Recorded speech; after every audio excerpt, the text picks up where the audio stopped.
sorry, YouTubers. This is going to be the part 2 to the first podcast I got cut off. I was backing up my laptop. And like I've been saying to other people, I don't know if I said it to you guys, my USB port on this laptop is loose and I hit the wire a little bit and it just stops the video when the microphone is not detected anymore. Like, dude, I have another microphone on the laptop itself, so if you don't detect it, why are you stopping my video? But yeah, so this is going to be part 2 because I'm not about to repeat everything that I've talked in the last 23 minutes. It's just not going to happen. I'm just going to continue it and I'll just have to post them back to back.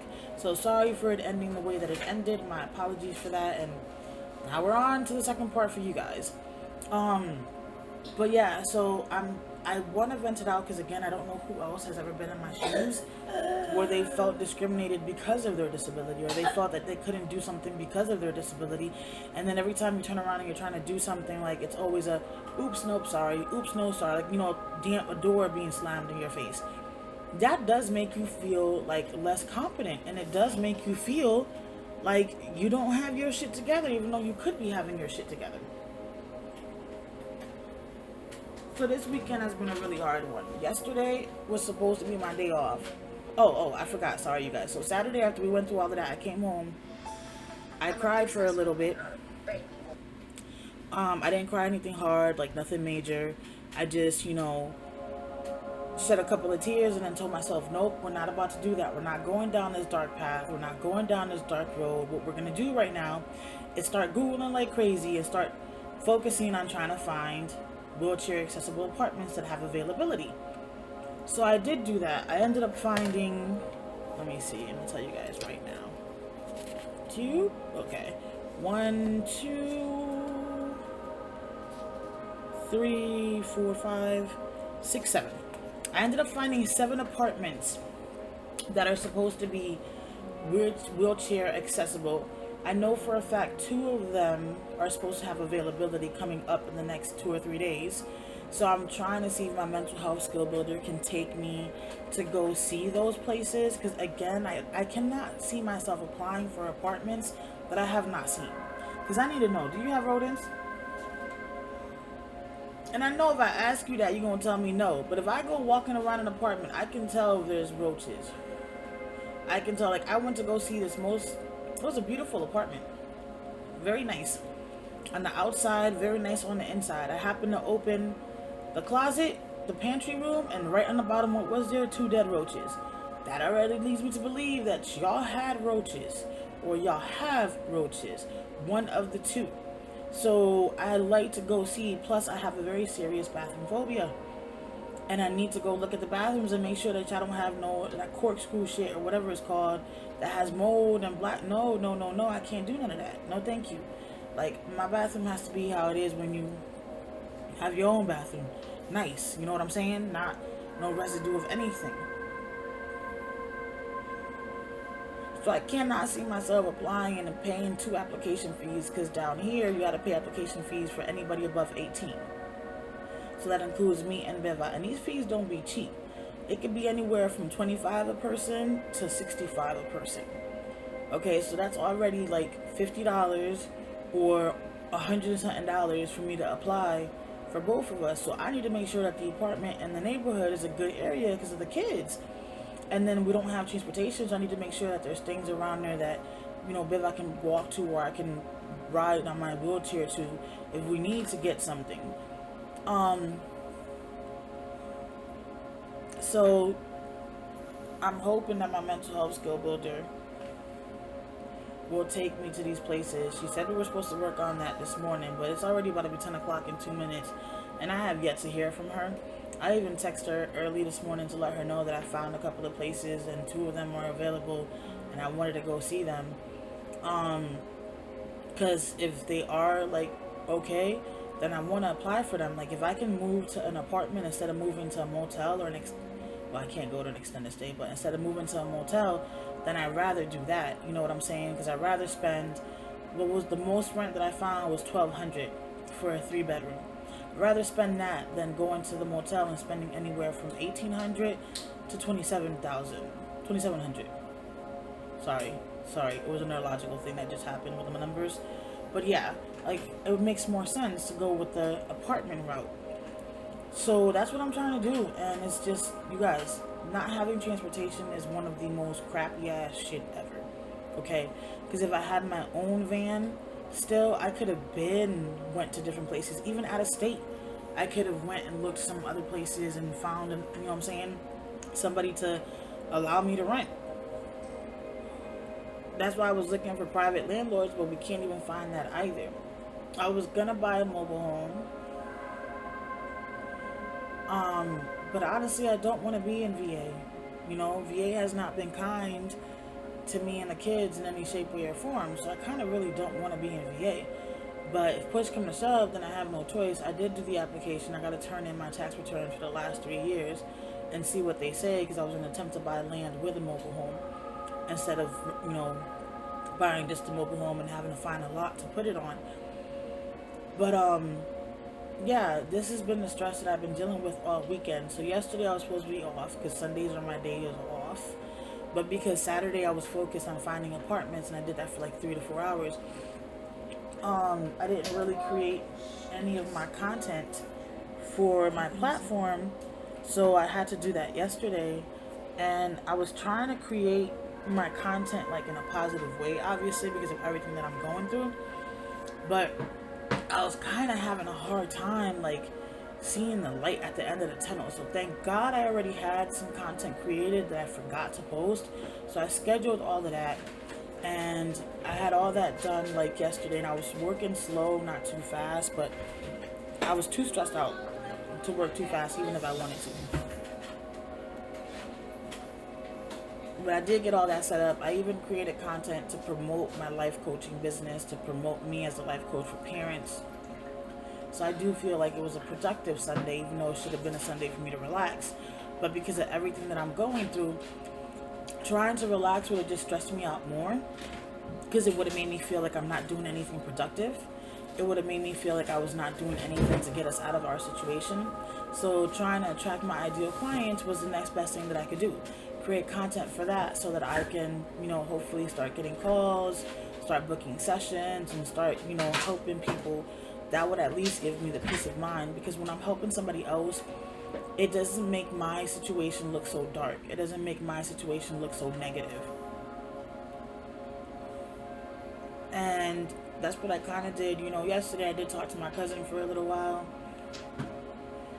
We were just talking about the situation, how like it's just messed up, and how I literally don't be doing any. Ooh, Beva, there's a big mother Fletcher.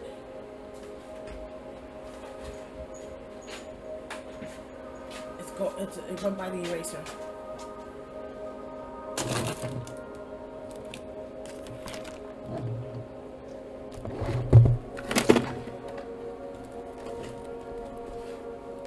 Got away. Yeah, because it kept using everything it could to freaking get away. Sorry, y'all. I almost had it. Bill was trying to get the roach for me, because lately they've been on my desk out of nowhere, like, and it's like I could be sitting here the way that I am right now, and they'll come like out from the front of the table, and I gotta back up really fast because I'm afraid they're gonna jump on my legs, because these suckers do jump. I never knew a day in my life roaches jump, but them motherfuckers do jump. They do jump. Okay, and I never knew that they jumped until I moved down here and started dealing with these shits, because I never had to deal with these shits before. That's why I gotta tell people, don't let your mental health get bad, you guys. Really don't. YouTube, give me 1 second. I am going to stop this podcast here, and we're going to continue it on to the next one. So I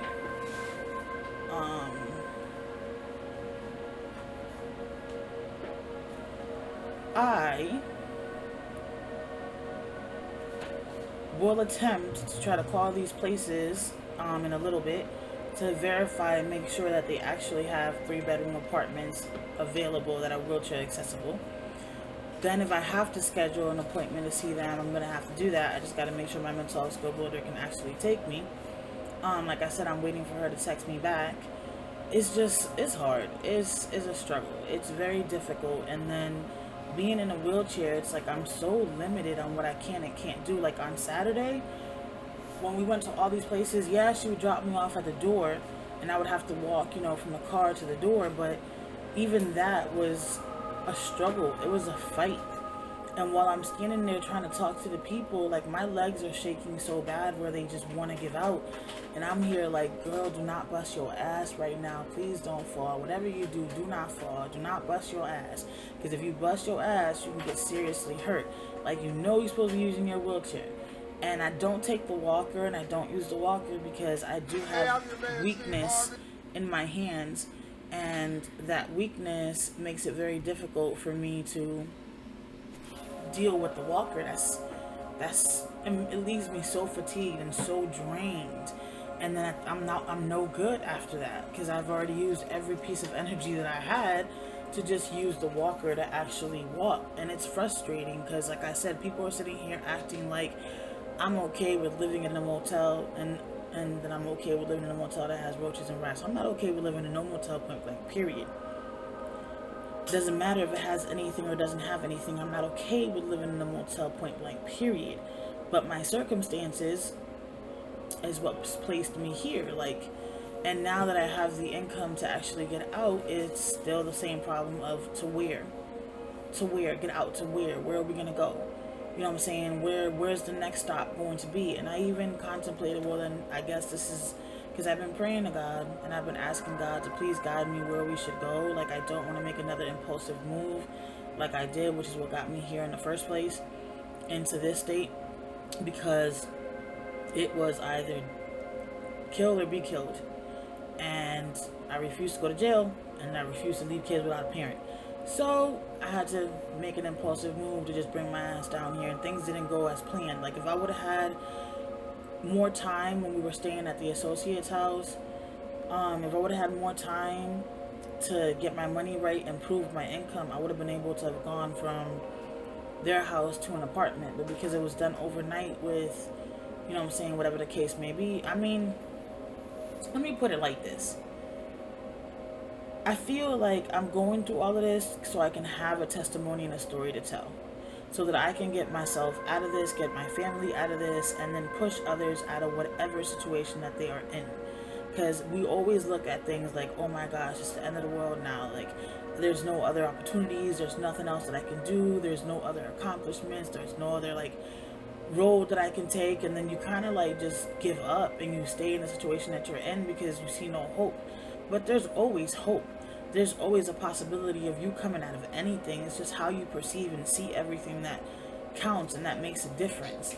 So I'm not trying to say that we're never going to get out of this situation, because we are. I know my season of struggling is going to come to an end soon, and I know for a fact that we're going to make it. It's just about surviving until then. It's just about surviving until that door opens. And like I said, I've been praying to God, asking him, where should we look for a place to live?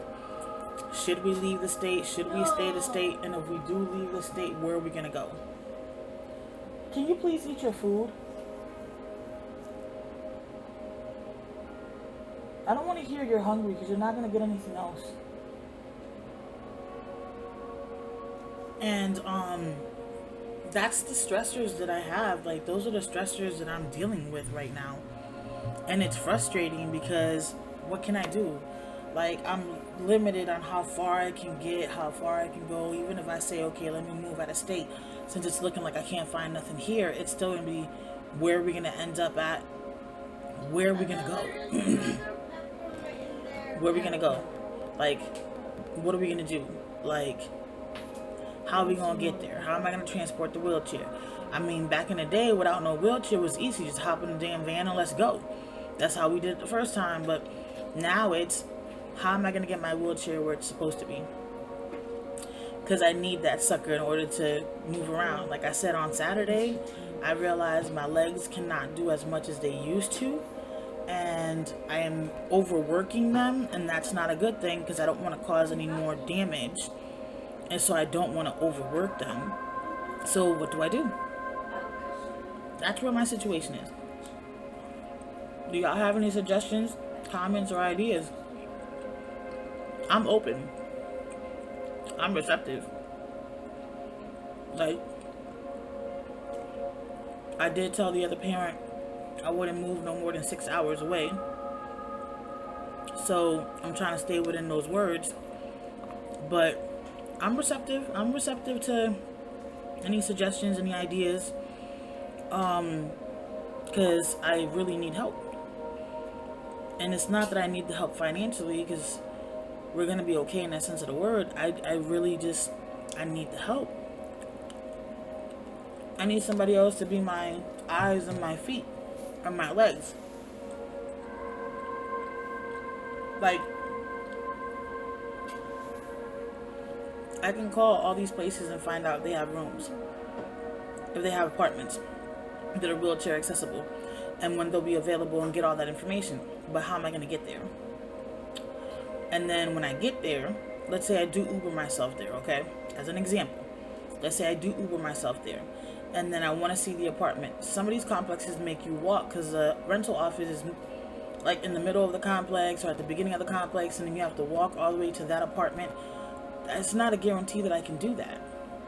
So I would need to drive myself to where the apartment actually is that I'm going to see, so that I can walk the apartment. I'm not going to be able to walk from the rental center to the apartment. So that's another obstacle. So even if I do Uber myself, how am I going to get from that to the apartment so that I can see the apartment? Because I cannot do that walking. And I realized on Saturday how much harder it is for me. Like, every time I had to get out that car and go to inside another building, my legs were like cement. Like, they did not want to move. God doesn't care. They did not want to move. And they were shaky. And all I'm thinking in the back of my mind is, please do not fall. Whatever you do, please do not fall. Because, like I said, I don't want to scare my kids. I don't want to have to, I don't want to injure myself, any more than what I already deal with. Like, that was a lot. And then me trying to Uber myself to a complex and then having to go walk and see that. That's a lot on my legs. Especially when I know that they don't cooperate so well. Like, then the other dilemma that we have is, so I am trying to buy a van. And every darn van that I find down here is either over 10 years old or is over the 2K miles. And, like, that's a lot of miles, okay, for a car that's over 10 years old. If I want to be able to DoorDash, well, not DoorDash, but if I want to be able to Uber Eats, the vehicle cannot be over 10 years old. So in order for me to be able to Uber Eats, my vehicle has to be under 10 years old. And that's another way that I was going to bring in income for us. And so I find my ideal clients, and until, my course picks up, because I do have the course for free right now. I'm waiting for my beta testers to let me know how much they feel like the price should be. And then once I get all this information put together and I do my own analysis of it, then I was going to start having the course as being paid. I'm hoping to bring in, residual income through that way as well. But until all of this, I gotta find somewhere to live. I have to find somewhere to live. I really do. Like, I'd prefer if I can find it before next weekend, because I have my paid client starting on Friday, and I don't want to be all over the place. Like, I already told her, listen, we don't need to reschedule. We don't need to start later. We're cool. We can keep on working, because when I work with other people and on other people's situations and in their lives, it gives me more hope in mine, and it lets me look at the bright side of things instead of the dark side. And I'm not trying to go dark with anything, so it just makes more sense for me to continue to push through to find my clients. Plus, my life is a testimony. It's a testimony completely. Like, there was plenty of times I was going to exit out this world, and I'm still standing here. I made it through all those thoughts and tendencies and desires and urges, and I'm still here. Yes, it's not an easy walk in the park, but my kids still have a mom. I'm still here. I'm still present. I'm still attempting to find ways to make things work. I am still here. I have not gone anywhere. And I refuse to let it win. I'm going to win in the long run. I'm going to be on my feet, and I'm going to have everything that we need. Like, we're going to be okay, and I know that for a fact. I have a very strong calm that I know my dark seasons are going to come to an end. All those obstacles are no longer going to be existent, and I'm going to be okay. Like I keep saying, it's all about surviving until then. That's what it really breaks down to. It's all about surviving until then. And I wanted to come on here and, kind of explain to you guys what I was dealing with, because again, I don't know who else may be feeling like they're completely disabled or handicapped, or they're completely limited, or they have nothing going in their favor. Everything is going in the opposite direction. But sometimes I feel like we go through trials and tribulations to make us stronger, to help us get to where we need to be. And I feel like that's what my trials and tribulations and my roadblocks and my monkey wrenches are all about. So I'm trying to put all them suckers together to create a step to get out of the hole that we're in. And every time I get thrown another monkey wrench, if it has to do with my disability, it does make me feel very incompetent. It really legit does. It makes me feel very, very, very incompetent. And I do not like that feeling in any shape, way, or form. I do have a hair sticking up. There we go. I do not like that feeling in any shape, way, or form. Like, it is an annoying feeling. Because I can't just make my legs decide to work. I can't just tell my legs, okay, come on, you're about to work, let's go, we have to do this. I mean, I could, but it don't mean my legs are going to be like, all right now, bitch, I got you, don't worry about it, we're going to make it through, boo. I mean, what? I'm really trying to be realistic on my situation, and that's my situation. I'm limited on what I can do. And I'm not trying to let that stop me, so I'm trying to find other ways to make it work. But for some reason, I still have to rely on other people. And I suck with relying on other people because I've been let down so many times by other people. I done been made so many promises to. I done been told, oh, don't worry, we got your back, da-da-da-da-da. And then shit hits the fan, not by my doing, and there's nobody there. It's crickets and crickets and crickets and crickets. And then I love how everybody thinks that they can have a solution for my life, but they don't have solutions for theirs. I got solutions for mine. I just have obstacles that are limiting me from getting there. But a lot of the people that think they have the solutions are not disabled. They're not. They got two good walking legs that they can run, jump, sprint, do whatever they want with those legs. I don't. They have a working vehicle. I don't have a vehicle at all. So I need these roadblocks to leave me the fuck alone so that I can actually make it, so I don't have the same roadblocks as everybody else does. There's a baby roach on here. Bitch. No the fuck you do not. Got you.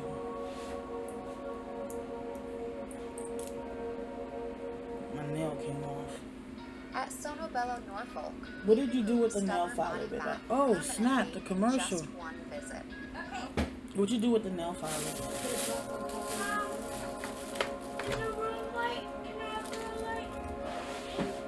Sorry you guys, hold on. One of the press-on nails I was trying to get off finally came off. I used the other glue Beva had bought me, and it finally came off. So that glue is actually better than the other glue that I was using. I was gonna replace my press-on nails since I lost one completely and couldn't find another one. So I just want to remember to file this down because I don't want to forget. I know me. I know how I am. Then I'll be like, wait, why does this still feel so rough? And I hate when my nails feel rough. I still got glue on it. But yeah, so those are my roadblocks. And I'm trying to overcome them and find a solution. I'm trying to keep my faith because I know God's got me no matter what. And like I said, I have been praying to Him.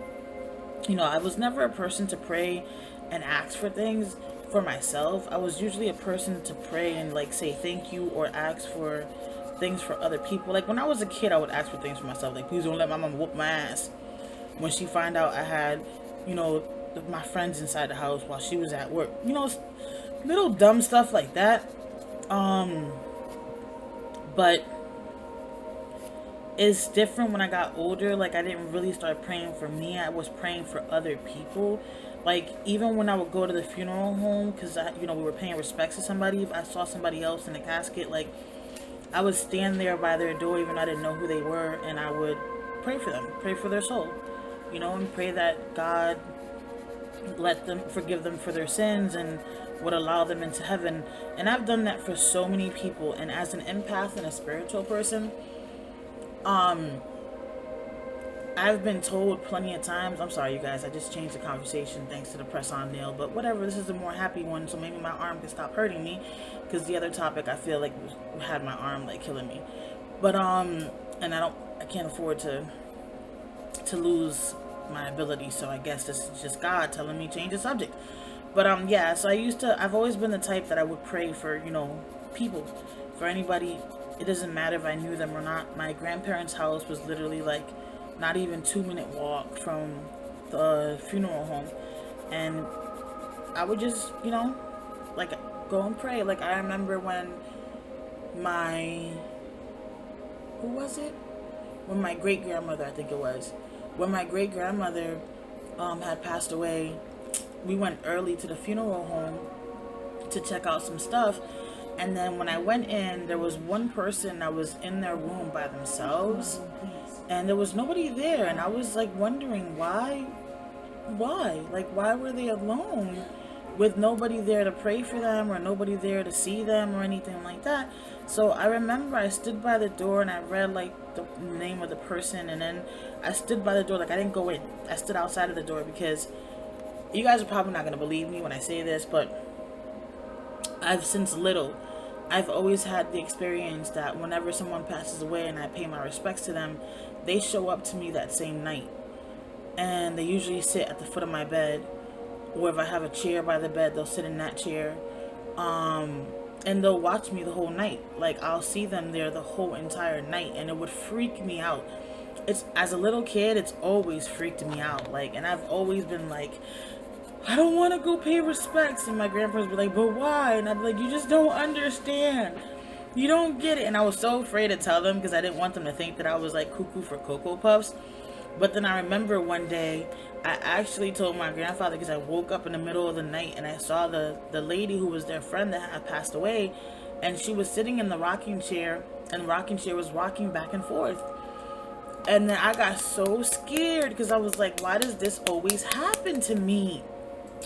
And then I remember I woke up and I was crying, and my grandfather heard me, and he was like, Negrita, because he used to call me Negrita since he calls my mom Negra. Negrita, and just for in case if you don't know, Negra means black, but in Spanish it's an endearment.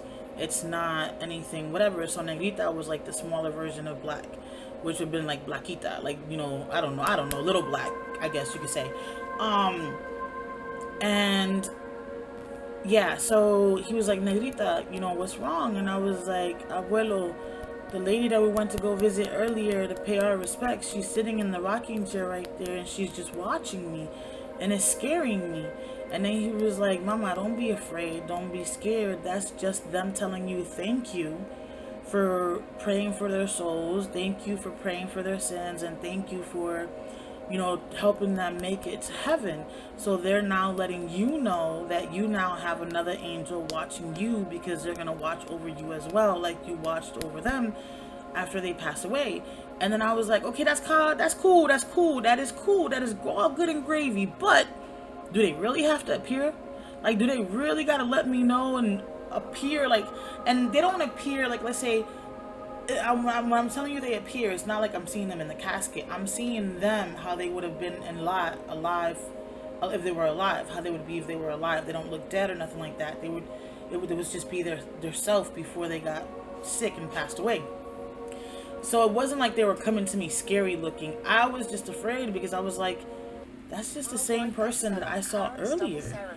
Like, that's the same person that I went to go pay respects to. Why are they here? Like, I was just dumbfounded. Like, wait a minute, I'm not understanding. And he's not the first person to have told me that, though. Like, that I do have a lot of angels watching over me and protecting me, and always being there. And I do believe that, because honestly, there's been some situations that I should have died from, or whatever the case may be, like, and I didn't, or something else happened that was stopped. Like, I got a lot of stories, but Thank you for letting me change the subject, because honestly, I was starting to get tingling sensation on my left side, and like I told you guys earlier, my shoulder was hurting. And now that I changed the subject to something a little bit more happier, I don't have that pain that I was having. So that means that I was gonna lose my left side if I would have kept talking about the topic that we were on. But I'm happy that I changed it and I don't have that problem.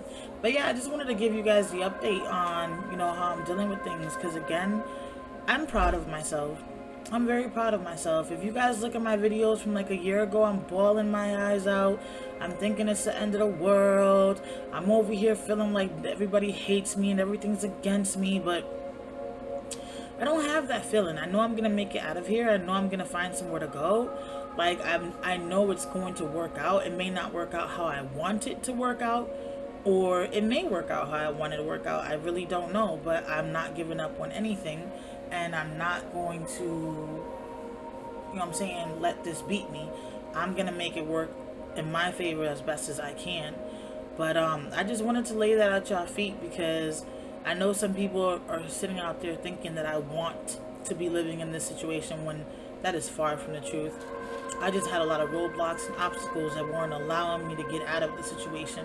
Now that the income piece is, covered, and it's going to be covered even more, because in November I have an appointment, because I found out when my SSI had gotten approved that all 3 of my kids can actually apply for SSI under my application. Even though my 2 oldest already received their own SSI for their disabilities, they can actually collect another check because their mother is disabled, and I'm responsible for all 3 of them. They're still under my care. So all 3 of my kids are going to get an application put in under my application. Our phone interviews in November, and that would bring in more income. So I'm looking forward to that, because then it'll be a lot easier for me to really try to fight. If I can find a place in VA, then I know that organization will pay the rent off my credit, and that'll free up a lot more options for me than what I have right now. So yeah, it's a lot of roadblocks and a lot of obstacles, but not letting it knock me down. I'm here to tell you guys, don't let whatever your roadblocks and your monkey wrenches and your obstacles are knock you down either, because y'all can succeed, y'all can get past it, y'all can make it work. It's just all about how you perceive and look at things. But I'm gonna let y'all go now. It was definitely a pleasure chit-chatting with everybody. And I do hope that you guys have a blessed day, and don't forget, tomorrow isn't promised to anybody, okay? So you got to make it count. All right, love y'all. Later, gooses.